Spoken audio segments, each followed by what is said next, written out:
सुप्रभात बच्चों। आज हम हिंदी पढ़ेंगे और हिंदी में मात्रा वाले शब्द पढ़ेंगे।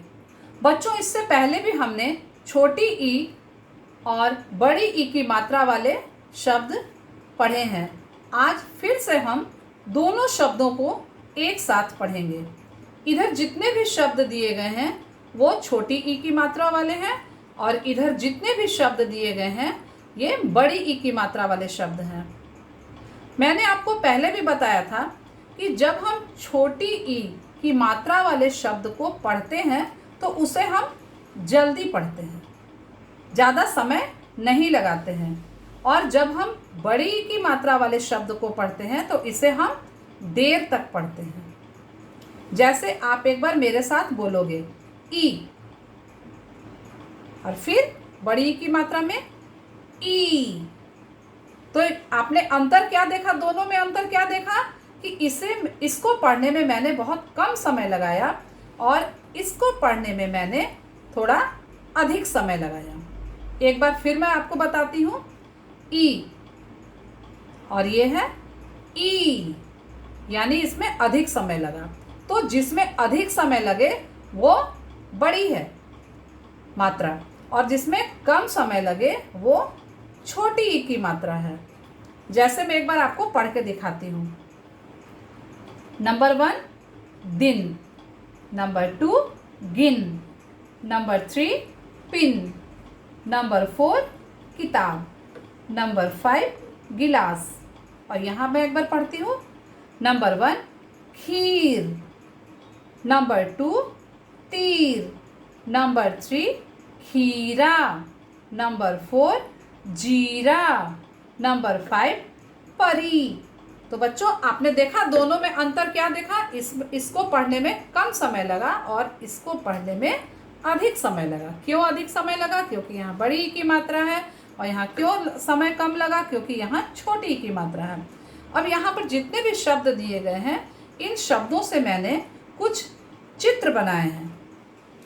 वही चित्र बने हैं जो यहाँ पर मैंने राइट किए हैं, यहाँ पर जो मैंने लिखे हैं। देखो, यहाँ सभी छोटी ई की मात्रा वाले चित्र हैं।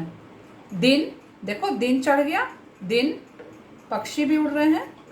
दिन, गिन, 1 2 3 4 5 6, पिन, किताब, गिलास, ये हो गए छोटी ई की मात्रा वाले शब्द। और ये है, देखो यहाँ पे है खीर, खीर, यहाँ पे है तीर, तीर, यहाँ पे है खीरा, खीरा, यहाँ पे है जीरा, जीरा, यहाँ पे है परी, परी। समझ गए आप? इस तरह मैंने चित्र बनाकर आपको इसलिए समझाया है कि आप इसे, इन मात्राओं को जल्दी समझोगे। ठीक है?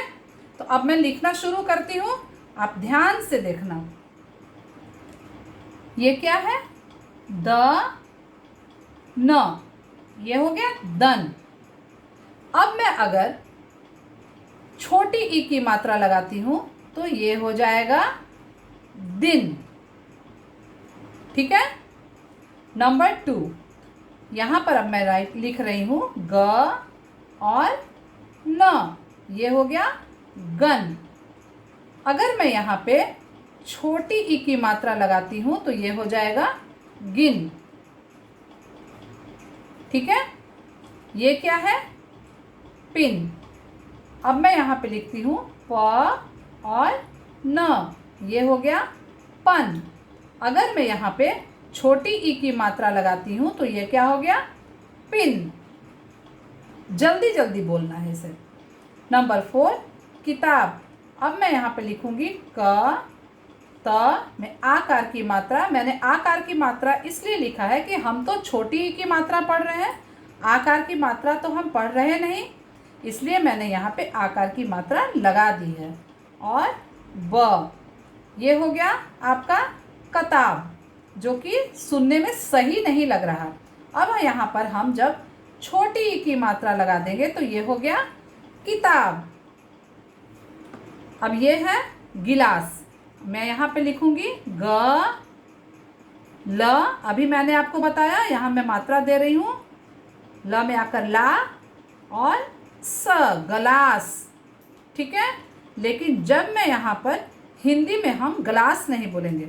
इंग्लिश में हम ग्लास बोल सकते हैं, पर हिंदी में हम ग्लास बोलेंगे तो वो अशुद्ध हो जाएगा।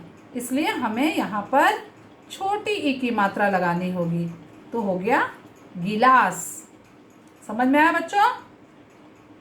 ये हो गई आपकी छोटी ई की मात्रा से। ये देखो, दिन, गिन, पिन, किताब, गिलास। समझ गए? अब मैं इसे छोड़ दे रही हूँ। अब हम आ जाते हैं बड़ी ई की मात्रा में।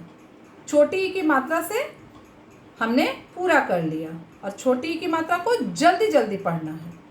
अब आप समझ गए? अब हम आते हैं बड़ी ई की मात्रा में, और बड़ी ई की मात्रा को करने के लिए हमें देर तक बोलना होगा।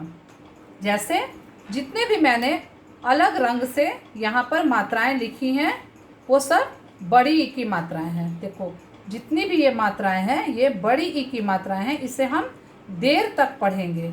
तो शुरू करते हैं। खीर, यहाँ पर पहले चित्र देख लो।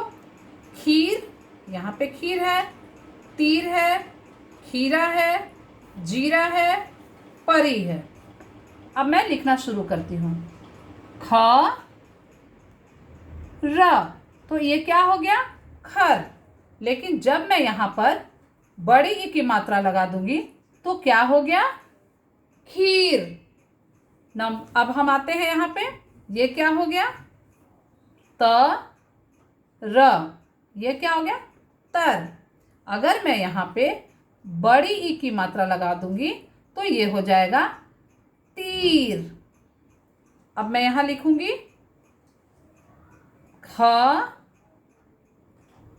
और र में आकार की मात्रा रा, खरा। ये हो गया खरा।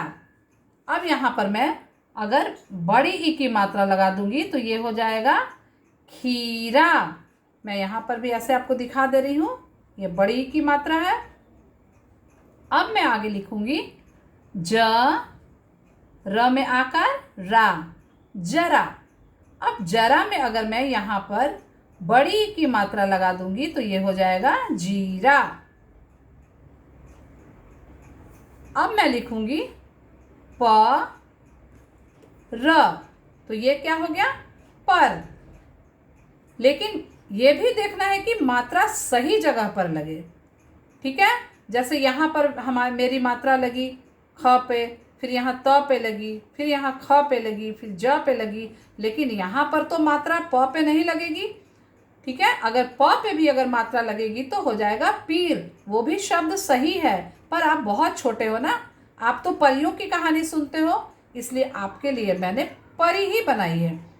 तो अगर हम इधर मात्रा डालेंगे बड़ी ई की तो ये हो जाएगा परी। ठीक है, अब देखो खीर, तीर, खीरा, जीरा, परी। अब आप बच्चों, आप इसके अलावा मैं आपको यहाँ पे होमवर्क दे रही हूँ। मात्रा लगाकर ई से शब्द बनाएं, यानी मात्रा लगाकर छोटी ई से शब्द बनाएं। अब देखो यहाँ पे है सर, तो आप कौन सी मात्रा लगाओगे? छोटी ई की मात्रा। तो क्या हो जाएगा? सिर। आप यहाँ पे 2 बार राइट करोगे, 2 बार लिखोगे। फिर क्या है? कला, यहाँ पे छोटी ई की मात्रा लगाएंगे तो हो जाएगा किला। फिर यहाँ लिखोगे, यहाँ पर क्या है? बल। फिर छोटी ई की मात्रा लगाओगे, हो जाएगा बिल। फिर यहाँ पे द में छोटी ई की मात्रा लगाओगे तो हो जाएगा दिन। जितनी भी ये मैंने आपको जो होमवर्क दिए हैं इसे आप लिखोगे। ग में छोटी की मात्रा गिन। अब ये छोटी की मात्रा से हो गया, अब ये बड़ी की मात्रा से। ल में बड़ी की मात्रा लगाओगे, यहाँ भी लगाओगे तो क्या हो जाएगा? लीची। यहाँ पर बड़ी की मात्रा लगाओगे तो हो जाएगा हाथी। यहाँ पर बड़ी की मात्रा लगाओगे तो हो जाएगा चीता। यहाँ पर दोनों जगह अगर बड़ी की मात्रा लगाओगे तो हो जाएगा सीटी। यहाँ पर फिर बड़ी की मात्रा लगाओगे तो हो जाएगा तीर। बस बिल्कुल अगर आप ध्यान से करोगे तो आपको मात्रा लगाना बिल्कुल आसान लगेगा। ठीक है बच्चों, तो फिर अगले बार मिलेंगे हम। Thank you.